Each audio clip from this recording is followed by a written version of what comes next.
Remember when Ricky Gervais stunned Hollywood by calling out its connections to Jeffrey Epstein during the Golden Globes? It was one of those moments that instantly sparked debate, with many viewers wondering whether anyone else in the entertainment industry would ever speak so openly again. He obviously didn't himself, just like Jeffrey Epstein. Shut up! I know he's your friend, but I don't care. That unforgettable speech wasn't the end of the controversy surrounding Ricky. Since then, attention has shifted toward Ellen DeGeneres and the influential celebrities who stood by her over the years. Supporters argue these friendships were nothing unusual, while critics believe they deserve a closer look. Either way, the conversation has expanded far beyond one comedian, raising questions about the powerful circles that have existed in Hollywood for decades. I tell people not to be offended. I tell them I don't care if they are. Right. Be offended if you want. Yeah. It makes it funnier for me. One of the biggest names connected to Ellen is Kevin Hart. In late 2018, his career appeared to reach another milestone when he was chosen to host the Academy Awards. But the excitement quickly turned into controversy after years-old tweets resurfaced, triggering widespread criticism online. Almost overnight, a celebration became a crisis, placing Hart under intense public scrutiny and forcing Hollywood to react. Kevin Hart's job hosting the 91st Academy Awards lasted just 2 days. The actor and comedian was announced as the host Tuesday afternoon. But overnight, Hart stepped down following an outcry over previous homophobic tweets and comments he made during stand-up routines nearly a decade ago. Anna Warner shows us how an Instagram video from Hart only made matters worse. Anna, good morning. Good morning. Hosting the Oscars has always been one of the toughest jobs in Hollywood, but the criticism usually comes after the show. Less than an hour after Kevin Hart's announcement, a reporter posted screen grabs of the comedian's old homophobic tweets, and from there, the backlash grew. Everything about a raccoon says crime. Kevin Hart is known for his unique brand of comedy. A raccoon came up to the glass doors, put his hand on the glass, saw me, shot at me twice. And he's a fixture at the box office, starring in blockbuster hits like Jumanji. We gotta go. I can't outrun those guys. And the Ride Along franchise. You are what I say you are! Oh, God. But just 2 days after he was announced as host of the Academy Awards, Kevin Hart dropped out, under fire for past homophobic comments on social media. On Twitter last night, he wrote, "I do not want to be a distraction. I sincerely apologize to the LGBTQ community." It was an abrupt turn from just hours earlier. I've said who I am now versus who I was then. I've done it. When a defiant Hart took to Instagram to say he wouldn't apologize. I'm not going to continue to go back and tap into the days of old when I moved on and I'm in a completely different space in my life. The comedian faced intense criticism this week after tweets surfaced from between 2009 and 2011 where he used the term gay as an insult and called people homophobic slurs. One of my biggest fears is my son growing up and being gay. He made similar comments in his 2010 stand-up special, Seriously Funny. After Hart stepped away from hosting the Oscars, Ellen publicly defended him and even revealed she had encouraged the Academy to reconsider its decision. Her support divided public opinion, with some praising her loyalty while others questioning whether she was overlooking legitimate criticism. The debate grew even louder as online discussions began linking Hart to broader rumors and allegations circulating across social media. While none of those claims have been proven in court, they fueled even more speculation and set the stage for another controversial interview that drew fresh attention. I see you said I mentioned Justin Bieber. You ain't say I mentioned Kevin Hart. Okay. Well, what's going on with Kevin Hart? I don't know, man. Oh, the internet is going wild on him, saying that he was a curator and a narrator of one of the Diddy parties and got caught on tape. You didn't hear that? Wow. I didn't hear that one. No. That must be one of your favorite. That must be one of your favorite comedians, then. Cause you ain't hear that. That was cool. Huh? I didn't hear it. Get out of here. That was cool, but I didn't hear that one. I must have missed it, man. I think I caught most of them. I think he almost fell in the tub with one of the girls. Diddy had some girls in the tub, a tub of baby oil or something like that. And he almost fell in the tub. It was crazy. You know, he would be one of the celebrities that I definitely wouldn't think would be involved in anything illegal. For sure. But you gotta realize this, man. People who get caught up in certain those things like that, those parties and things like that, is that They don't go there looking for that stuff. You gotta understand, they get caught up in the moment with the alcohol, the drugs, and then certain bottles that are laced with certain things that take you away from your normal self. And you end up probably doing something that you probably never do again in your life. You never get caught up in those things ever before. There are a lot of celebrities that go to these parties like this. And they not only Diddy parties. I went to a party before and You Can't Handle the Truth and King Kong Ain't Got Nothing on Me was at one of those parties. I was bodyguarding one of the girls. So what I'm saying is that it's rampant, and this was years ago. This was over 20 years ago. It's rampant in the music industry. It's rampant in Hollywood, film, pictures. The discussion then expanded beyond Kevin Hart, with some commentators pointing to wider claims about Hollywood's culture and power dynamics. These allegations have circulated for years, making the next interview particularly significant because it reflected concerns that many people have continued to debate. Well, another great comedian said that, in the industry, they tried to make him wear a dress. Have you ever ran into that with scripts? And is that something that, you wouldn't do, for I definitely haven't ran into to put on the dress. I mean, you have to have boundaries. You have to have limits that you refuse to cross. For me, I know what they are. They've yet to been challenged, so I don't have to speak on them. I was asked to dribble a basketball on a talk show this morning. You look good doing it, Not that was a dress, but I was like, no, I'm gonna look stupid. At the end of the day, you got to know that you're a brand. I'm a brand. You need to protect your brand at all times. When things happen that can possibly affect your brand, your brand can be diminished, and you don't want that to happen. So, protecting my brand is definitely a priority. I mean, I'm a conspiracy theorist to a degree. Like when I connect dots that maybe shouldn't be connected, I don't know.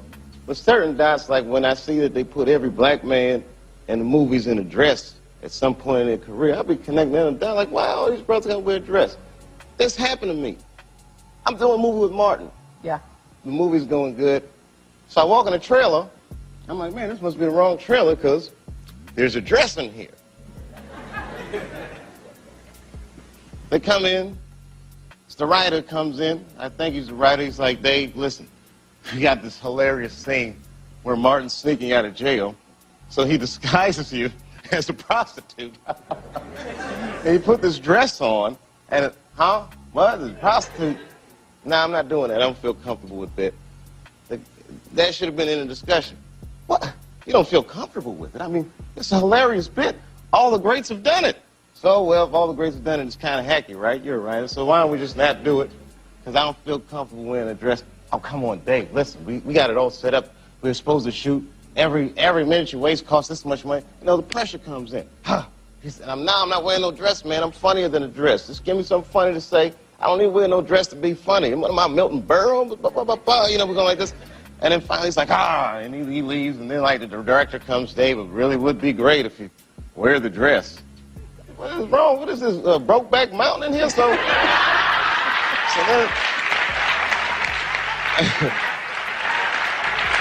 wear the dress. I don't want to wear the dress. I want to wear this dress. You know what I mean? This is, oh, gosh, this guy's so difficult. They leave.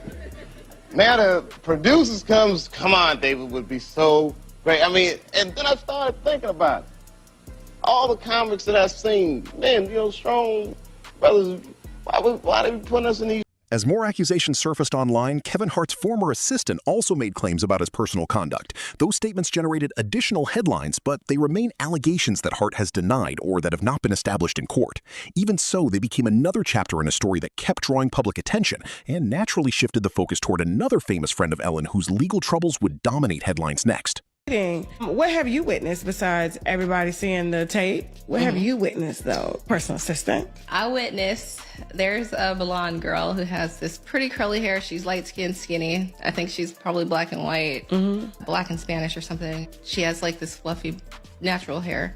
He bought her in the office, and she drives a Range Rover. That's how I know who it is, and Kevin drives his different cars. She comes into the office, and when he introduced her to me, he said that she was his model for Hustle Heart, taking the Hustle Heart supplements and, you know, posting them. Oh, gorgeous. She's beautiful. And what'd you see? Kevin and I, we shared an office. Kevin bought the entire floor. One side was Laugh Out Loud, one side was Heartbeat. And so he had the office, and then it was this big office like the size of this room. And right here was my office. Right here was his office. He had a middle table, the conference room, and a bathroom, his dressing room, and a kitchen. I came in one day. I don't know if anything happened, but there was somebody in his office, and I was heading to mine because somebody just put a TV on my wall. Correct. Someone was supposed to put a TV on my wall. And I came in and I walked right back out, and I was like, whatever is happening in there, I know it's not good. I didn't see anything, but I left. You heard noises? Yes. I don't know what kind of, but it was something happening. I knew who was in there. Who? The blonde girl. Oh, he ain't even in hotel rooms. He said, last time I got caught up in a hotel room, fuck. And that's why he wanted a shower. And he told his designer that he needed a new couch. And I told his designer, I said he needed a new couch because he wanted to on his couch. That's what he needs it, because the one that you got in there is not comfortable enough to be pounding some cheeks. That's why he needs a new couch. While the allegations surrounding Kevin Hart remain unproven, another longtime friend of Ellen faced criminal charges that brought far greater public attention. That person was Sean Diddy Combs. Their friendship had been well known for years, with Diddy appearing on Ellen's show numerous times. Looking back, many viewers have started revisiting those appearances through a very different lens.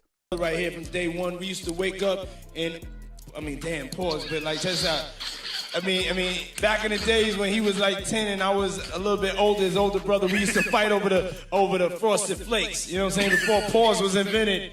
You know what I'm saying? But it's my brother for real. We used to actually wrestle off of the Frosted Flakes because he used to always get up early with me. Now he's one of the richest stars in the world. And What the did Puff just say?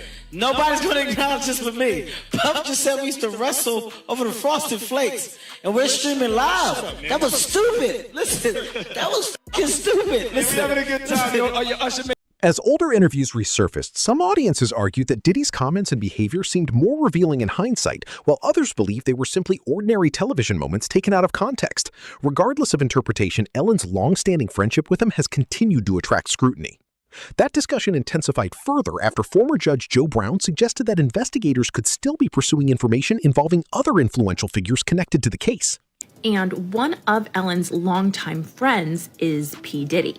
And she has had P. Diddy on her show, I think like 21 times while she was on the air.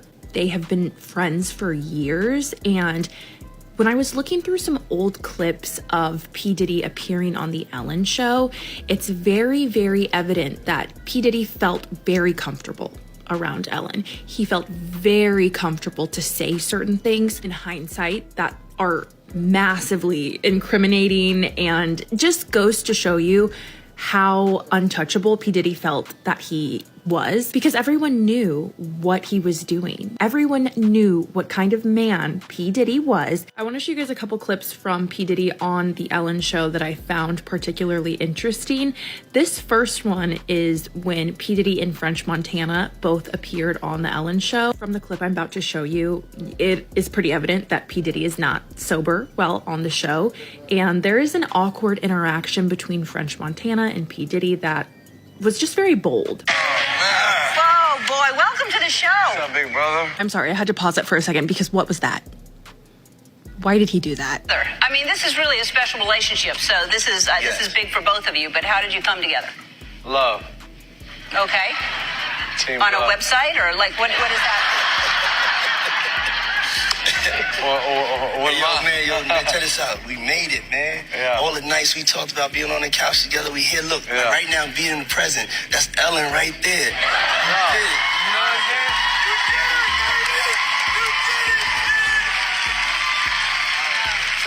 very uncomfortable to listen to. Do you guys know when you like have been to like a bar and there's just someone there who you can just tell has had one too many and is just yapping and gabbing and just not matching energy?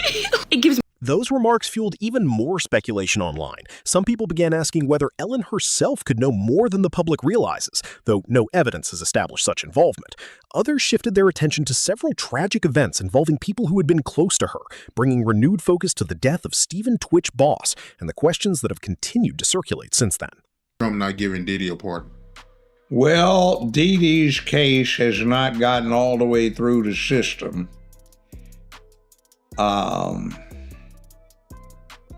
Diddy, I suspect, was engaged in an act of self-defense of sorts by getting blackmail information over a 15-year period on people he had to work with so that he could keep things on an even plane. He found out what a freak he and his acquaintances were, what freaks they were. And a lot of people got disgusted, but that's what I've told folk. When you start ideating on being like the people that entertain you, be careful, because you may be into something else if you emulate them, what they're really about. You see, these people are to entertain you, and that means creating images and impression that may be totally fictitious. So you're basing what you are about on an adult who spent their entire lifetime being about fantasy, make-believe, fiction, and disassociation of the current situation from reality. So be careful.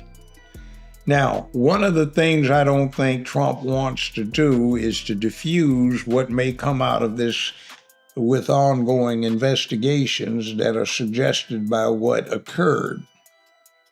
And in the process, if you pardon him, you may cut yourself off from finding out what else is going on. Like when Diddy first started coming under suspicion, I said, you know what? This sounds like somebody is upset because in 15 years of recordings with all of these freaks. Attention also returned to Ellen's former partner, Anne Heche. Years after their relationship ended, Anne's tragic death sparked countless online theories, despite investigators finding no evidence to support claims of foul play. Even so, the timing of those events and the renewed spotlight on Ellen have kept these stories circulating, adding another layer to the ongoing debate surrounding her public image. Things that I want to touch on because I know that you guys will eat me up if I don't. And those two things are the passing of Twitch and the passing of Ellen's ex-girlfriend, Anne. So very briefly, in a nutshell, Twitch was the DJ who replaced DJ Tony on The Ellen Show, and he was also a So You Think You Can Dance alumni. In December of 2022, Twitch was found unalive in a hotel room not far from his residence. It was revealed that Twitch took his own life due to a self-inflicted wound to the head. When Twitch's mother found out that her son had passed away, she was immediately suspicious and believed that someone had harmed him. Twitch's wife, family, and friends all shared that they were not aware that he was struggling emotionally, that he had been depressed, that he was having thoughts of taking his own life. No one had any clue. The family was not experiencing any kind of financial hardships. They had children together. They were in a loving marriage, according to his wife. An autopsy and toxicology revealed that he did not have anything in his system, nor was any kind of foul play thought to be in question. I believe the theory that Ellen had something to do with his passing perhaps comes from the toxic work environment that Ellen cultivated that might have weighed on Twitch harder than others. And being in a hostile work environment will cause anyone to question. Whether these connections are meaningful or simply coincidences remains a matter of intense public debate. As more old interviews and celebrity relationships continue to resurface, people are drawing their own conclusions about Hollywood's inner circles. What do you think? Are these friendships being interpreted fairly, or do they raise bigger questions? Let us know your thoughts in the comments below.